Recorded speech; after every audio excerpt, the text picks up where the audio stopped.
Now back to live coverage on the CRN Sports Network.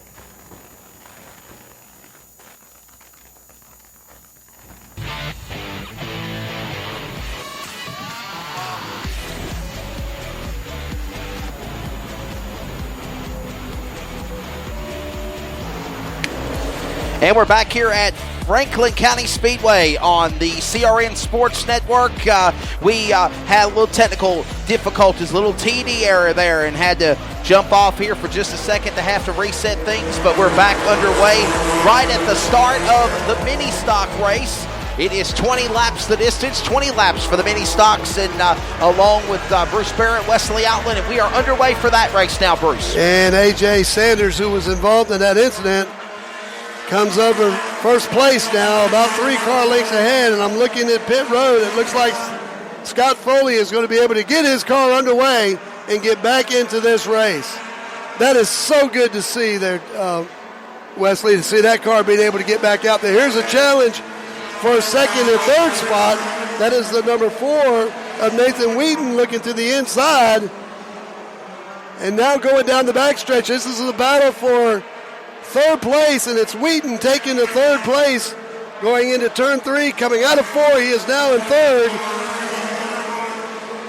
but still on the point. It's A.J. Sanders showing the way, followed by number 4, and that is Nathan Wheat. And the number 16 car, that's right, is Brittany Cochran. So we're underway in the second race of the night here for the COVIDCLASH. Hopefully we will not have any more technical problems and stay on the air here with you. As look at A.J. Sanders with an entire sheet metal dangling in the wind on the passenger side of his car, leading in car number 24. Number 24 is followed by number 4, and that is Nathan Wheat. But the car number 16 in third place, Brittany Cochran, right there as they come out of turn number 4. Car number 43 in fourth place, that is Brandon Brendel, about a car and a half length behind the Brittany Cochran car. But still 1, 2, and 3. And now we're seeing a little bit of damage to the number 24 car on its right side. The officials are looking at that right now. The number 24 is A.J. Sanders. He's in first place as they go around traffic, but he's got some sheet metal that's dangling right now, and they're watching that very closely. Whitefoot watching them as they exit off of turn 4.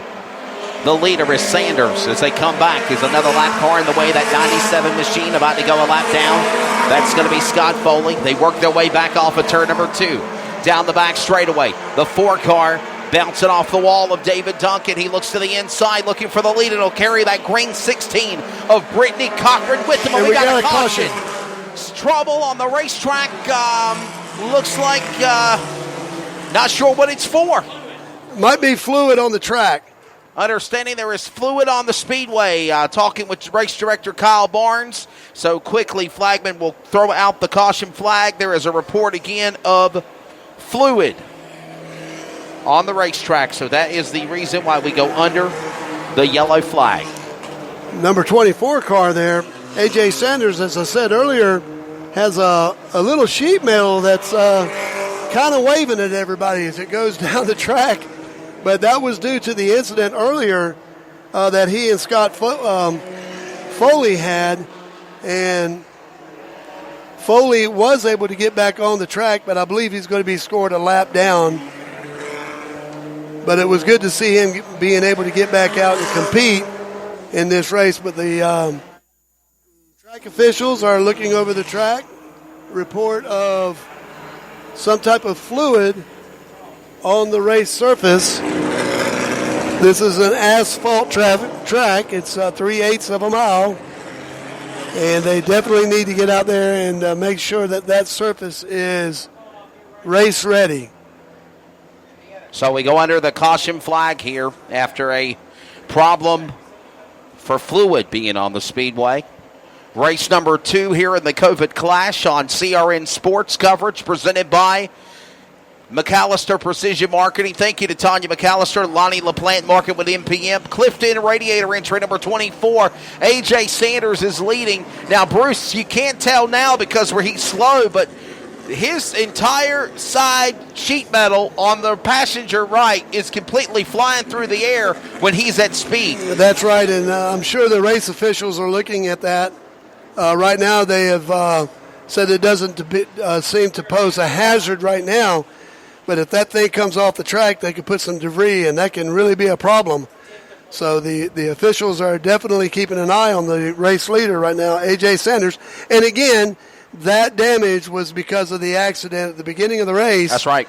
That was that he and Scott Foley were involved right at the beginning of this race. We'll get ready for the restart as Sanders leads the way. One of the kings of the madhouse at Bowman Gray Stadium. Of course, another one of those facilities in Winston-Salem, North Carolina, not allowed to race.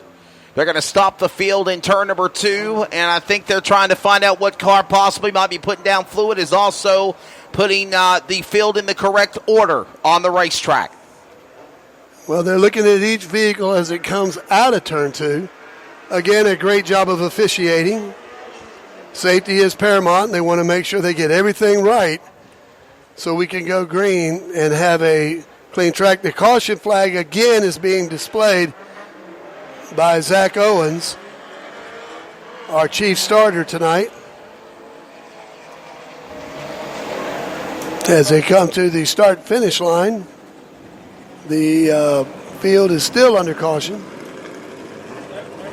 Again, this is under caution due to fluids that was noticed on the racetrack, and you got to give a great job, heads up, by the race director here, Kyle Barnes, and the chief starter, Jack Owens, for noticing that, and they were on top of it immediately. So well done by our officiating crew here tonight. Under yellow flag in our first race concluded, Todd Philpott, and again, the driver, Mr. Ray Sauer, was the winner for the event in the Charger and Super Street race. Now we're in race number 1 of 2 for the mini stocks. There will be 2 20-lap races for the mini stocks here tonight. And don't forget, they got the big mini stock tour race coming up here on 4th of July weekend, Friday and Saturday, July 3rd and 4th. We'll have a whole bunch of details on that as we continue along. It's just cool, Bruce, to be racing in Virginia again, brother. How about, and this crowd, a great crowd. But I will say for everybody that's listening across the country on the CRN Sports Network for coverage of the COVID clash, they are practicing social distancing. Absolutely. They're doing a fine job. We got a race. We still have good crowd the here. 10 cars on the track that started this race, including the ones that were involved in that incident, with Scott Foley now being a lap down. So we'll get ready for the restart. Here they come in the box. Turn 4, Duncan, Sanders, side by side. Back for the lead in turn number 1. Whole shot, jumping out. We'll go back to Sanders. Duncan will follow. Then it'll be that 43 car of Brandon. Look out. Number 4 got into number 24 on the inside. Sanders, and they all start crashing. Brittany Cochran now crashes into another car, drawing in the entrance of pit road into the 4 car of David Duncan. Nathan Wheat, the 24 of Sanders, is also involved. Several cars, calamity on turn 4, Bruce. Yes, and it was David Duncan who tried to dive to the inside in turn 3, made contact with the number 24 car, the race leader, Sanders, and he went around, and then as they come out of turn 4, it was the 16 car, and that is Brittany Cochran, got into the David Duncan, and the melee begins. Oh, and we got trouble in the infield. Oh, my goodness. Security, you're needed in turn 3 in the pits immediately. Security, turn 3. We do not need this, guys. Come on. Seriously.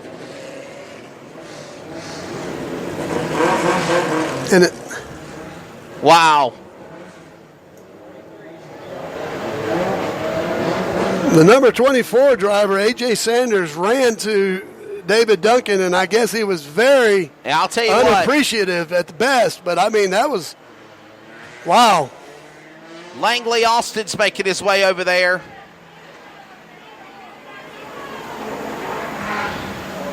But the number 4 and he ain't car, going to put up with it. He'll suspend and fire and throw out all of them for sure. Yeah. There is definitely some fists being thrown. There is a lot of not social distancing, if you will, going on in the pit area. No, not at all. Started off as an automobile race, and there was a lot of contact by the number 4 car on the inside. He just dove on the inside, and there just wasn't any room there. And then they're going to black flag. Your flagman is on the flag stand. Just getting them in order, yeah. The 46 car was showed to come up. That's right. They're just getting the field realigned. Again, our official scorekeeper is Caleb Hall, and he is working with Zach Owens and our race director, Kyle Barnes, trying to get the cars lined up in the order that they cross the stripe. But that was will prevail here. Yeah, and it's good to see that Brittany Cochran is back out onto the track. A little damage to the front end of that car on the right side, but I think she's going to be okay. She's going to be able to continue. But again, that's the second incident in this race alone. And not only does number 24 and A.J. Sanders have what was going on the right side of the car, but now he's lost some things on the back end of the car. The entire car is damaged. The car's gone. You got the sheet metal gone on the passenger side. They're trying to fix that somehow, some way, and it looks like they're going to roll him back out possibly to continue in the race. The driver out of Winston-Salem. Let's see if he's going to be able to do that. Actually from Moxville, North Carolina, the Madhouse machine of A.J. Sanders. One of the greats of mini stock, the stadium stocks is what they call them at Bowman Gray Stadium. And remember, these guys are going to be running another feature later on this evening. That's right. Don't tear your cars all to pieces because you race again later tonight. That's right. They're going to send out the quick time towing and safety and tow trucks out there to assist the number 46 of Joshua Phillips. Phillips has stalled his car at the bottom of turn number 3, so we'll just have another couple of laps under yellow flag here before we can get things back going again. Welcome to Franklin County Speedway. Boy. Never a dull moment, huh? These guys are really getting after it tonight. I think they've missed racing for a while. I think so. And it does look like the number 16 car, Brittany Cochran, is going to be fine. She's going to be able to get back in there and continue competing. But that was another a lick right there coming out of turn 4, or into turn 4, coming down the entrance of the straightaway. Working on pushing that number 46 car. Joshua Phillips around the racetrack. Maybe they're trying to give him a push to get refired instead of giving him a push to the pit area. They're showing 1 to go this time by, and I believe that car will be making that hard left-hand turn into the pits. Chevrolet behind the wall. Number 46 of Joshua Phillips. He is done for, and the rest of the field will get the 1 to go indication here. We'll get ready for a restart. I think we got, 2 laps complete? They got 10 in the book. 10 laps in. 10 laps are complete here. So we're halfway through the first half of race number 1 in the mini stocks. Wish we had race monitor in front of us to keep up with all that stuff. Feel like I'm back in the dinosaur days here. Ready to come back for green. 43, Brandon Brindle, the leader now as they come off of turn number 4. Ready for the restart. 10 down, 10 to go. Race 1 of the mini stocks. Franklin County Speedway, and on the jump, Brindle. Bruce Barrett will lead the pack off turn 2. As they come out of turn 2, go down the backstretch, it is Brandon Brindle on the point, coming out of turn 4, showing the field.